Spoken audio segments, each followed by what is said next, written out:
السلام علیکم۔ آج بدھ ہے، اپریل کی 26 تاریخ۔ پاکستان میں سر شام کے 7، بھارت میں 7:30 اور یہاں ہمارے اسٹوڈیوز کی گھڑیوں میں صبح کے 10 بج رہے ہیں۔ وائس آف امریکہ واشنگٹن کی اردو سروس سے میں ہوں خالد حمید، خبروں کے ایک بلٹن کے ساتھ۔ پاکستان کمیشن برائے انسانی حقوق HRCP نے پاکستان میں سن 2022 میں انسانی حقوق کی صورتحال سے متعلق رپورٹ میں گزشتہ سال کے دوران سیاسی اور معاشی بے چینی اور اس کے انسانی حقوق کی صورتحال پر مرتب ہونے والے گمبھیر اثرات پر سخت تشویش کا اظہار کیا ہے۔ انسانی حقوق کی صورتحال پر نظر رکھنے والی غیر سرکاری تنظیم نے دعویٰ کیا ہے کہ ملک میں جبری گمشدگی، سیاسی کارکنوں کے خلاف کریک ڈاؤن، مذہبی اقلیتوں اور خواجہ سراؤں کے خلاف تشدد کے واقعات، توہین مذہب کے مقدمات اور اشتعال انگیزی کے واقعات جاری رہے۔ بدھ کو اسلام آباد میں جاری ہونے والی رپورٹ کے مطابق پاکستان میں یہ سیاسی عدم استحکام اور بے چینی کا سال تھا، جبکہ ملک کی مقننہ اور انتظامیہ اپنی ساکھ بحال کرنے کے لیے کوشاں رہیں۔ HRCP کے مطابق ملک کو درپیش آئینی اور سیاسی بحران کو عدالت کے ذریعے حل کرنے کے معاملے نے اداروں کی ساکھ کو بھی متاثر کیا۔ سن 2022 کے دوران دہشت گردی کے واقعات میں تشویشناک حد تک اضافہ ہوا، جن میں 533 افراد جان سے گئے۔ ان واقعات کی تعداد گزشتہ 5 سالوں میں سب سے زیادہ تھی۔ ہیومن رائٹس کمیشن کی رپورٹ پر تاحال حکومت کے کسی عہدیدار کا کوئی رد عمل سامنے نہیں آیا ہے، لیکن حکومت کا موقف رہا ہے کہ ملک میں تمام شہریوں کے انسانی اور بنیادی حقوق کا تحفظ حکومت کی ذمہ داری ہے، اور آئین میں دیے گئے ان بنیادی حقوق کو بلا امتیاز تمام شہریوں کے لیے یقینی بنانے کے لیے حکومت پرعزم ہے۔ پاکستان کے army chief general Asim Munir 4 روزہ سرکاری دورے پر چین میں موجود ہیں، جہاں people's liberation army headquarters میں دونوں ممالک کے درمیان فوجی تعاون کے حوالے سے بات چیت کی گئی ہے۔ تجزیہ کاروں کے مطابق آرمی چیف کا یہ دورہ صدر شی جن پنگ کے تیسرے دور صدارت کے آغاز پر اہم ہے، جس میں دونوں ملک عالمی تبدیلیوں کے تناظر میں اہم فیصلے کر سکتے ہیں۔ پاکستان فوج کے ترجمان ISPR کے مطابق آرمی چیف چین کے دورے میں پہلے روز پیپلز لبریشن آرمی کے ہیڈ کوارٹرز پہنچے، جہاں انہیں گارڈ آف آنر پیش کیا گیا، جس کے بعد PLA کے کمانڈر کے ساتھ ان کی تفصیلی ملاقات ہوئی۔ ملاقات میں باہمی سلامتی کے امور اور فوجی تعاون پر تبادلہ خیال کیا گیا۔ روسی وزیر خارجہ کا کہنا ہے کہ ماسکو طالبان کی حکومت کو اس وقت تک تسلیم نہیں کرے گا جب تک وہ بین الاقوامی طور پر تسلیم شدہ ذمہ داریاں پوری نہیں کرتا۔ وہ گزشتہ روز نیو یارک میں صحافیوں سے گفتگو کر رہے تھے۔ روسی خبر رساں ایجنسی تاس کے مطابق انہوں نے کہا کہ ماسکو میں طالبان کی حکومت کو اس وقت تک تسلیم نہیں کیا جائے گا جب تک کہ وہ بین الاقوامی طور پر تسلیم شدہ اپنی ذمہ داریوں سے عہدہ برا نہیں ہوتے، لیکن انہوں نے کہا کہ ہم یہ مانتے ہیں کہ طالبان ایک حقیقت ہیں، ان کے ساتھ بنیادی سطح پر بات چیت ضروری ہے۔ افغانستان میں خواتین، لڑکیوں اور انسانی حقوق کے لیے امریکہ کی خصوصی ایلچی رینا امیری نے بھی منگل کو کہا کہ انسانی حقوق کا احترام کیے بغیر امریکہ طالبان کے ساتھ معمول کے تعلقات نہیں رکھے گا۔ 4 سینئر امریکی حکام نے منگل کے روز بتایا ہے کہ افغان طالبان نے اگست سن 2021 میں افغانستان سے امریکی فوجوں کے انخلاء کے دوران دارالحکومت کابل کے بین الاقوامی ہوائی اڈے پر خودکش بم دھماکے کے ذمہ دار داعش کے رہنما کو ہلاک کر دیا ہے۔ اس حملے میں 13 امریکی فوجیوں سمیت 170 شہری ہلاک ہوئے تھے۔ امریکی ذرائع ابلاغ میں شائع ہونے والی ایک رپورٹ کے مطابق انتظامیہ نے کابل خودکش حملے میں ہلاک ہونے والے امریکی فوجیوں کے رشتہ داروں کو پیر کے دن سے فون پر مطلع کرنا شروع کیا تھا کہ دہشت گرد گروپ کے سربراہ کو حالیہ ہفتوں میں طالبان کی سیکورٹی فورسز نے ہلاک کر دیا ہے۔ حکام کا کہنا تھا کہ خفیہ اطلاعات کی بنیاد پر تجزیہ کاروں نے یہ نتیجہ اخذ کیا کہ ہوائی اڈے پر حملے کا مرکزی منصوبہ ساز مارا گیا ہے، لیکن حکام نے اس کی مبینہ ہلاکت کے بارے میں کوئی ثبوت پیش نہیں کیا۔ کابل ایئرپورٹ پر یہ دھماکہ اس وقت ہوا تھا جب ملک سے باہر جانے والی پرہجوم پروازوں میں سے ایک پر ہزاروں افغانوں کی اسکریننگ کی جا رہی تھی۔ یہ منظر اس وقت ایک بڑی ہولناک تباہی میں بدل گیا جب ایک خودکش حملہ آور نے خود کو دھماکے سے اڑا دیا۔ داعش گروپ نے اس حملے کی ذمہ داری قبول کی تھی۔ افغانستان کے طالبان حکمرانوں کے بارے میں ایک نئی کتاب میں کہا گیا ہے کہ بھارت سے اپنے سفارتکاروں اور تکنیکی عملے کو کابل واپس بھیجنے کا مطالبہ کرنے سے پہلے طالبان کے وزیر خارجہ امیر خان متقی نے پاکستان کے سابق army chief general Qamar Javed Bajwa سے تفصیلی ملاقات کی تھی۔ ڈان اخبار نے اطلاع دی ہے کہ the return of the Taliban کے عنوان سے یہ کتاب حسن عباس کی تصنیف ہے، جو واشنگٹن نیشنل ڈیفنس یونیورسٹی میں پڑھاتے ہیں۔ اقوام متحدہ کے سیکرٹری جنرل انطونیو گتریس نے ترکی کے فریدون سینرلی اوغلو کو افغانستان سے متعلق آزادانہ سفارشات فراہم کرنے کے لیے خصوصی رابطہ کار مقرر کیا ہے۔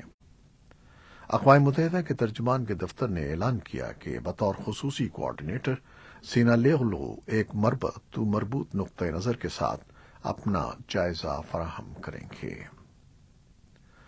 بھارتی ریاست چھتیس گڑھ کے ضلع دنتے واڑہ میں ماؤ نوازوں کے حملے میں چھتیس گڑھ ڈسٹرکٹ ریزرو گارڈ DRG کے 10 جوان اور ان کا ڈرائیور ہلاک ہو گئے ہیں۔ یہ سیکیورٹی جوان نکسلیوں کی موجودگی کی اطلاع پر ماؤ نوازوں کے خلاف کارروائی کی مہم پر گئے ہوئے تھے۔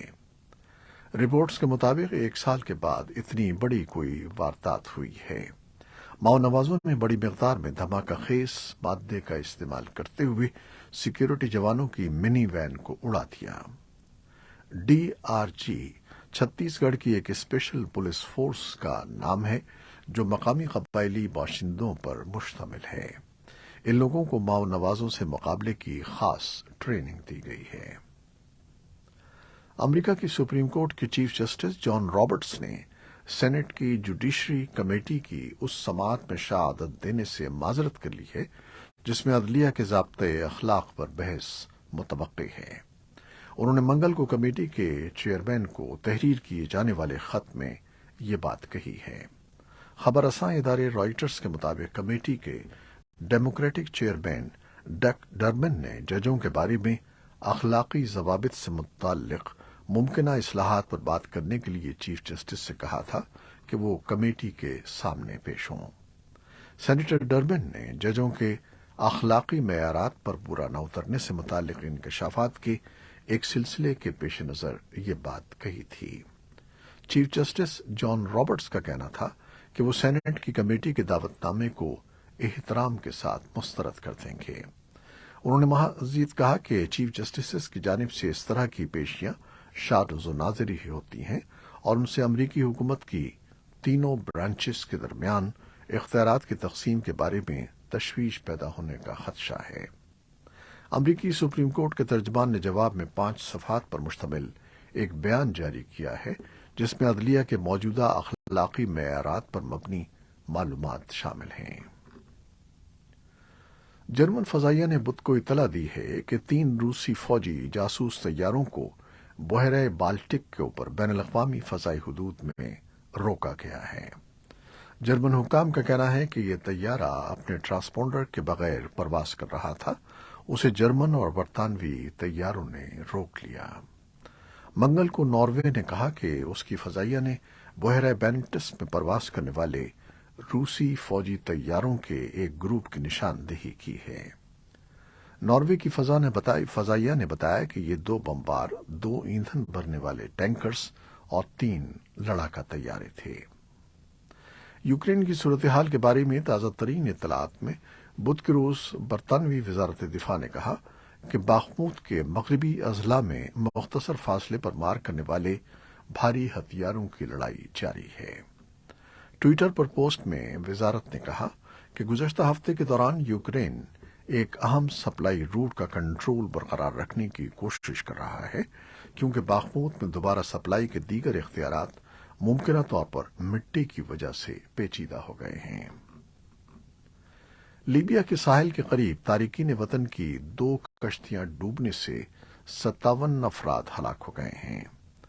ہلاک ہونے والوں میں پاکستان، مصر، تیونس، شام اور بنگلہ دیش کے تارکین وطن سوار تھے۔ لیبیا کے کوسٹ گارڈز کا کہنا ہے کہ بعض افراد کی لاشیں سمندر سے نکال لی گئی ہیں، جن میں ایک بچے کی لاش بھی شامل تھی۔ حکام کے مطابق کشتیوں کے 4 مسافر تیر کر ساحل تک آنے میں کامیاب ہو گئے۔ شورش زدہ ملک سوڈان سے مختلف ملکوں کے 1687 شہری بحری جہاز کے ذریعے بدھ کو سعودی عرب پہنچ گئے ہیں۔ سوڈان میں اقتدار کے حصول کے لیے فوج اور پیرا ملٹری فورسز کے درمیان جاری جھڑپوں کے بعد کئی ممالک خرطوم سے اپنے شہریوں کا انخلا کر رہے ہیں۔